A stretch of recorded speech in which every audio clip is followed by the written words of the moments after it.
Hello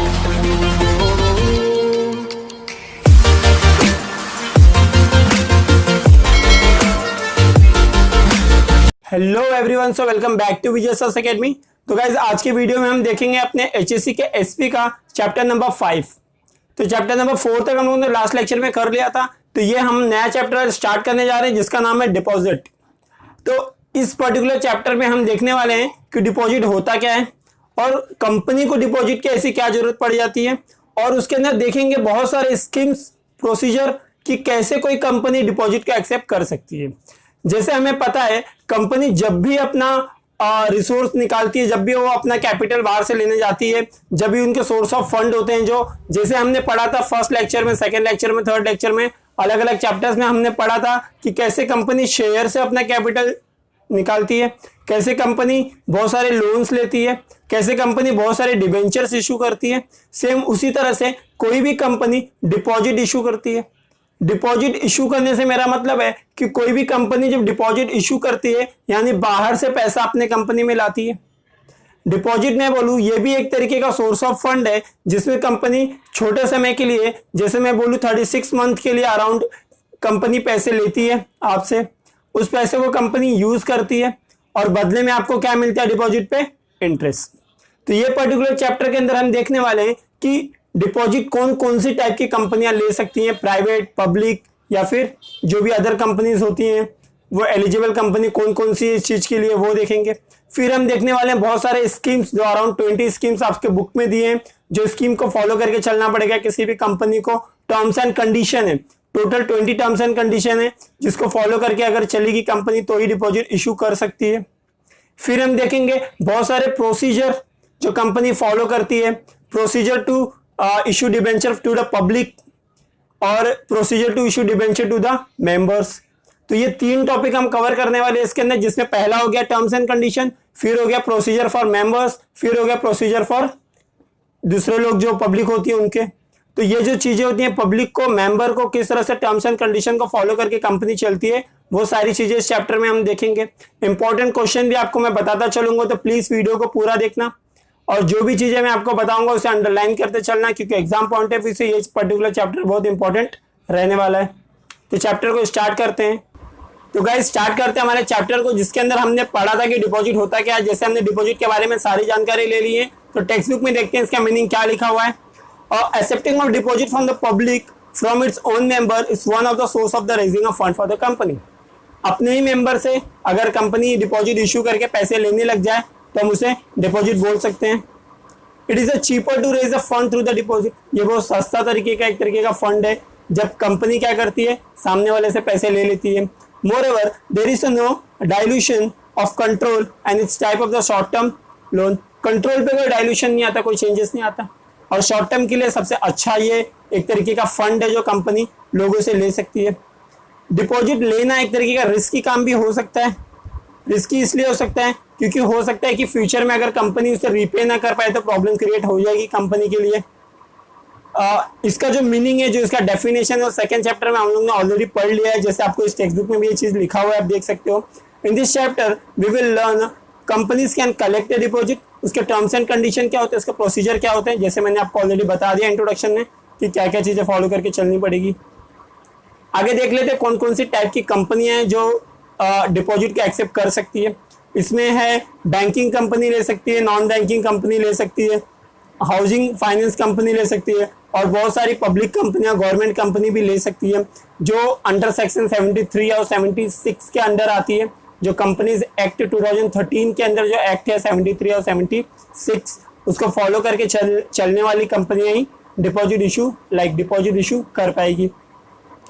आगे देखेंगे कि क्या क्या कौन कौन सी कंपनी है जो डिपॉजिट का एक्सेप्ट कर सकती है। जिसमें पहले आप जो ट्री डायग्राम देख रहे हो उसके अंदर है आपका फ्रॉम द मेंबर्स और फ्रॉम द पब्लिक।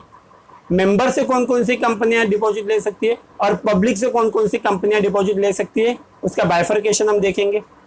इस बाइफरकेशन में जो आप पहले देख रहे हो वो लिखा है प्राइवेट कंपनी, फिर है आपका public company other than eligible, मतलब पहले तो हो गया प्राइवेट कंपनी, फिर हो गया public company other than eligible, मतलब जो एलिजिबल नहीं है डिपॉजिट लेने के लिए, जो एलिजिबल नहीं है।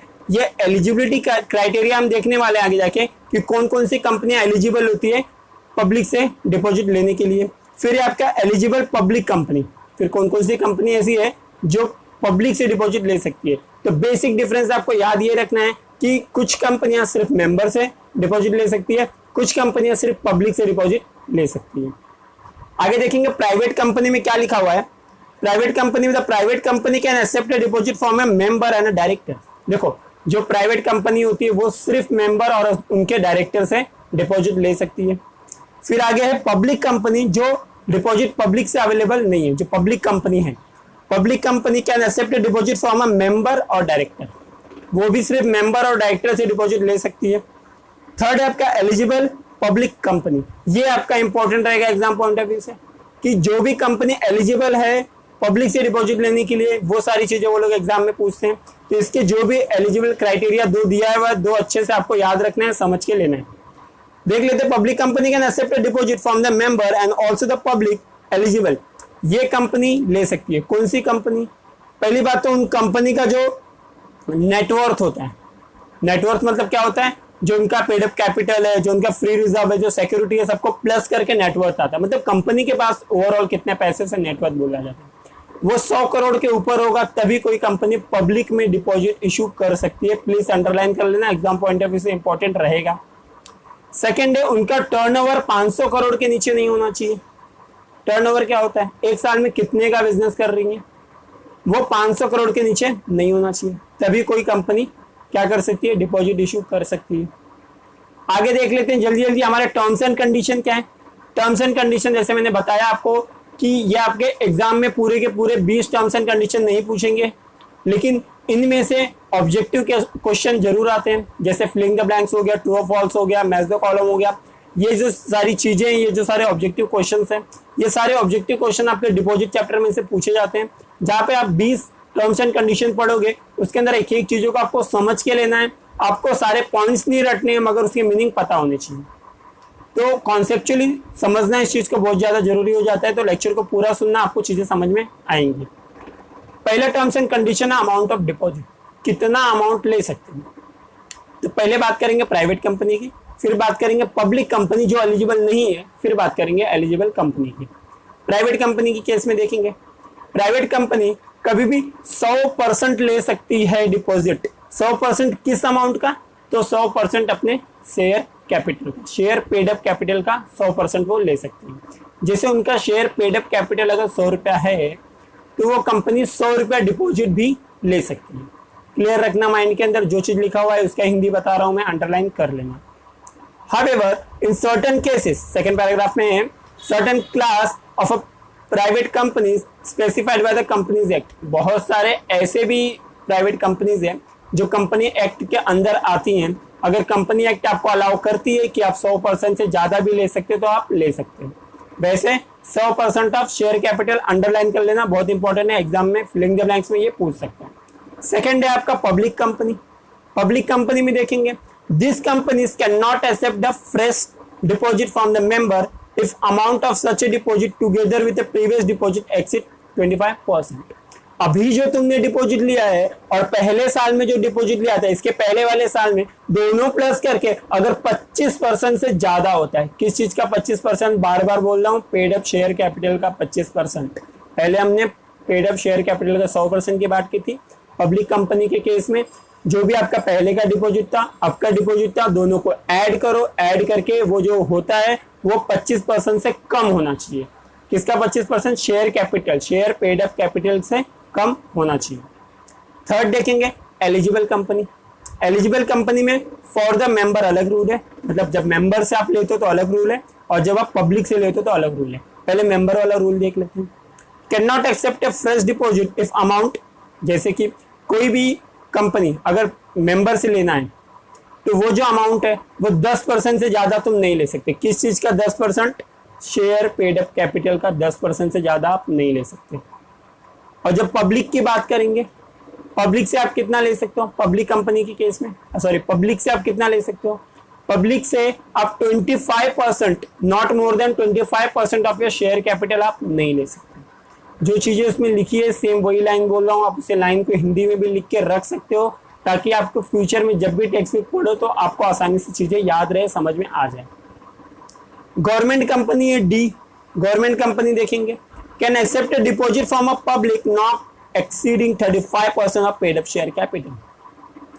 पब्लिक से डिपॉजिट ले तो सकती है, लेकिन शेयर पेड अप कैपिटल से 35% से ज्यादा वो नहीं होना चाहिए, should not be more than 35%, 35% से ऊपर वो नहीं होना चाहिए।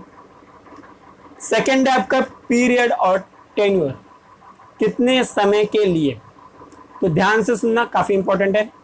पहली बात तो मैं ये बता दूं, no deposit can be less than 6 month and more than 36 month. कोई भी जो डिपॉजिट होता है वो 6 महीने से कम नहीं होना चाहिए, 36 महीने से ज्यादा नहीं होना चाहिए। एक बार फिर से सुन लो, कोई भी कंपनी डिपॉजिट इशू करती है तो वो 6 महीने से कम नहीं होना चाहिए, 36 महीने से ज्यादा नहीं होना चाहिए, 6 month and 36 month. Second paragraph में क्या लिखा है, कुछ कुछ केसेस में इन सर्टन सर्कमस्टेंसेस कंपनी में accept deposit repayable early than 6 month meet short term need. बहुत बार कंपनी ऐसे भी डिपॉजिट इशू करती है जो 6 महीने के पहले आप कंपनी आपको रीपे कर सकती है। अगर कंपनी को शॉर्ट टर्म लोन चाहिए होगा, like short term working capital, कुछ रोजमर्रा की जिंदगी में काम करने के लिए कंपनियों को जो पैसे लगते हैं, वैसे केसेस में कंपनी 6 महीने से कम का भी इशू कर सकती है डिपॉजिट। और कुछ कुछ केसेस में ऐसे भी हो सकते हैं कि जब अगर डिपॉजिटर रिक्वेस्ट करे तो उसका डिपॉजिट 36 महीने से ज्यादा भी कंपनी रख सकती है। आगे वही चीज लिखा हुआ है, आप ध्यान से देख सकते हो। 3 month and amount of such a deposit cannot be 10% of aggregate paid up capital। वैसा जो अमाउंट होता है वो 10% से ज्यादा नहीं होना चाहिए आपके शेयर पेड अप कैपिटल से। Share paid up capital free reserve of a company under this certain circumstances on the request of depositor company make a premature repayment of deposit. बहुत सारे ऐसे कंडीशन में अगर डिपॉजिटर रिक्वेस्ट करे तो company उनका पैसा उनको लौटा भी सकती है। प्री मैच्योर जो आपका रिपेमेंट होता है, मतलब जैसे भी आपका जो आपका डेट था, डेट से पहले आपको कंपनी पैसे आपके वापस कर देगी। तो ये सारी चीजें इसके अंदर थी। कुछ कंडीशन है 3-4 आपने सुने होंगे, आपको समझ में आया होगा। कुछ भी अगर समझ में ना आया तो वीडियो को रिपीट करके देख लेना, स्टेटमेंट काफी क्लियर था, आपको चीजें समझ में आ जाएंगी। सेकेंड पॉइंट देखेंगे, नो डिमांड डिपॉजिट। डिपॉजिट का आप डिमांड नहीं कर सकते। आपने एक बार कंपनी से डिपॉजिट ले लिया है, लाइक से डिपॉजिट दे दिया है कंपनी को, आप जब चाहे तब नहीं मांग सकते, कंपनी जब चाहे तब दे सकते है, यानी आप रिक्वेस्ट कर सकते हो, डिमांड नहीं कर सकते। थर्ड है आपका सिक्योर्ड एंड अनसिक्योर्ड डिबेंचर। इसके बारे में मैंने ऑलरेडी बताया था कि सिक्योर्ड डिबेंचर क्या होता है, अनसिक्योर्ड डिबेंचर क्या होता है। उसी तरह से सिक्योर्ड डिपॉजिट भी होता है और अनसिक्योर्ड डिपॉजिट भी होता है। तो सिक्योर्ड डिपॉजिट क्या होता है, जब आप डिपॉजिट दो और आपका एसेट पे चार्ज हो, कोई भी कंपनी के टेंजिबल एसेट पे आपका चार्ज हो तो उसे सिक्योर डिपॉजिट कहा जाता है।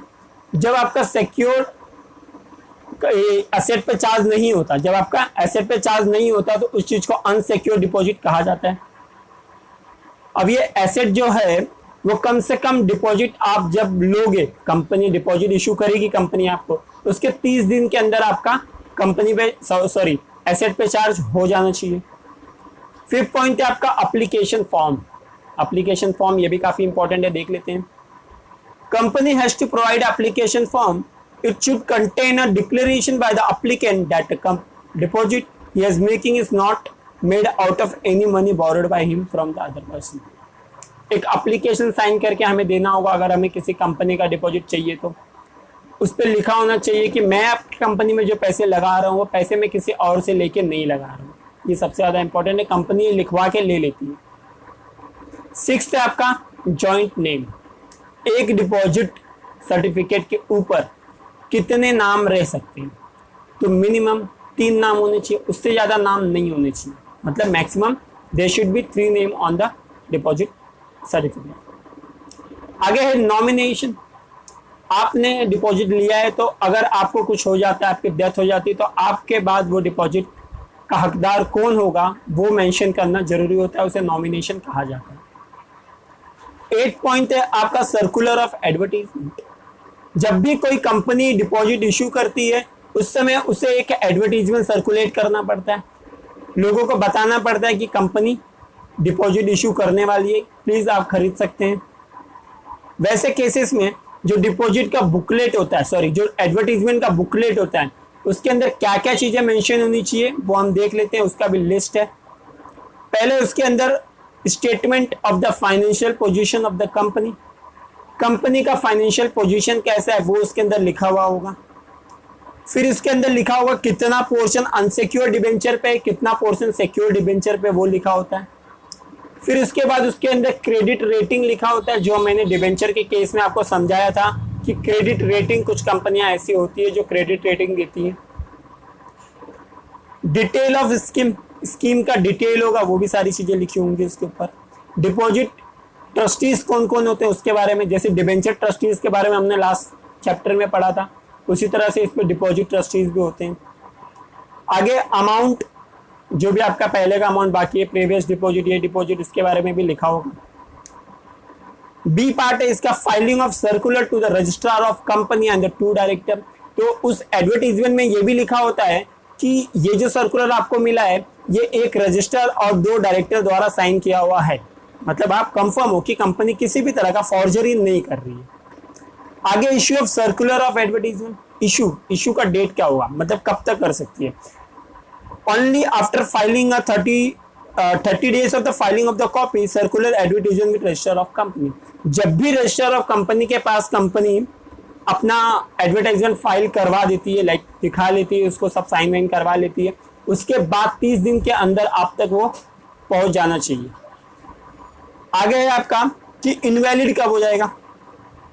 ये जो सर्कुलर होता है वो सर्कुलर आपका जो फाइनेंशियल ईयर है और जो आपका एनुअल जनरल मीटिंग है उसके 6 महीने के अंदर अगर वो आप तक नहीं पहुंचा तो उसके बाद वो इनवैलिड करार दे दिया जाएगा। मतलब इसका ये होता है कि अब कभी भी आपको एडवर्टीजमेंट मिल गया डिपॉजिट का तो आप जाके डिपॉजिट नहीं खरीद सकते, वो 6 महीने पुराना होना चाहिए। 6 महीने से ज़्यादा पुराना हुआ तो वो इनवैलिड हो जाएगा, वो एक्सपायर हो जाता है। आगे 9 पॉइंट है आपका appointment of deposit trustees. Deposit के ट्रस्टीज लोग को अपॉइंट करना बहुत ज़्यादा जरूरी हो जाता है। डिपॉजिट ट्रस्टीज कौन होते हैं, जैसे हमने डिबेंचर ट्रस्टीज देखा था वैसे डिपॉजिट ट्रस्टीज भी होते हैं, जो अपॉइंट करना बहुत ज़्यादा जरूरी होता है, जिनका काम होता है कि आपको फ्यूचर में किसी भी तरह का प्रॉब्लम न फेस करना पड़े। कंपनी आपका पैसा रिपेमेंट करने में किसी भी तरह की कमी दिखाती है तो ये ट्रस्टीज उसके जिम्मेदार हो जाते हैं। वो ट्रस्टीज आपको आपके इंटरेस्ट को प्रोटेक्ट करते हैं। Issuing of secured deposit, eligible companies and public company have to appoint 1 और मोर डिपॉजिट ट्रस्टीज। एक या फिर एक से ज्यादा डिपॉजिट ट्रस्टीज को अपॉइंट करना पड़ता है कंपनी को। This trustees protect the interest of the depositor in case of company default in repaying, already बता दिया मैंने। Company signs a contract with the trustees called deposit trust deed. जैसा हमने डिबेंचर के केस में देखा था सेम वैसा ही है, कंपनी इनके साथ एक एग्रीमेंट साइन करती है जिसे ट्रस्ट डीड कहा जाता है। It contains the terms and condition of the contract, deed has to be signed at least 7 days before the issuing of circular. जब भी सर्कुलर इश्यू होता है उसके 7 दिन पहले ये डीड साइन हो जाना चाहिए। लास्ट पैराग्राफ है उसका, the deposit trustees its own or request of 1/10 of depositor can conduct a meeting. जैसे कोई भी प्रॉब्लम हो गया, रिपेमेंट का कोई प्रॉब्लम हो गया, तो अगर जितने भी डिपॉजिटर है उसके 10% डिपॉजिटर ने भी अगर ट्रस्टीज को बोला कि हमें मीटिंग चाहिए तो ये ट्रस्टीज मीटिंग करवा देते हैं ताकि रीपेमेंट टाइम पे हो सके। तो गाइज आपके ये 9 टर्म्स एंड कंडीशन थे। तो अभी के इस पर्टिकुलर लेक्चर में हम हमारा पहला पार्ट है तो हम 9 टर्म्स एंड कंडीशन को कंप्लीट कर लिए। अगले पार्ट में हम टर्म्स एंड कंडीशन 10 से 20 तक कंप्लीट करेंगे। फिर उसके बाद वाले पार्ट में हम प्रोसीजर देखेंगे पब्लिक के लिए। फिर अगले वाले पार्ट में हम देखेंगे प्रोसीजर मेंबर के लिए। आपका चैप्टर खत्म हो जाएगा। तो प्लीज चैनल को सब्सक्राइब कर लेना, वीडियो को ज्यादा से ज्यादा शेयर करना ताकि आपको हर एक पार्ट का नोटिफिकेशन मिलता रहे। बेल आइकन को प्रेस जरूर कर देना ताकि अगली बार वीडियो आए तो आपको डायरेक्ट नोटिफिकेशन चला जाए। तो अभी की इस वीडियो में बस इतना ही, मिलते हैं अगले वीडियो में, तब तक के लिए bye bye, take care, be safe, be at home.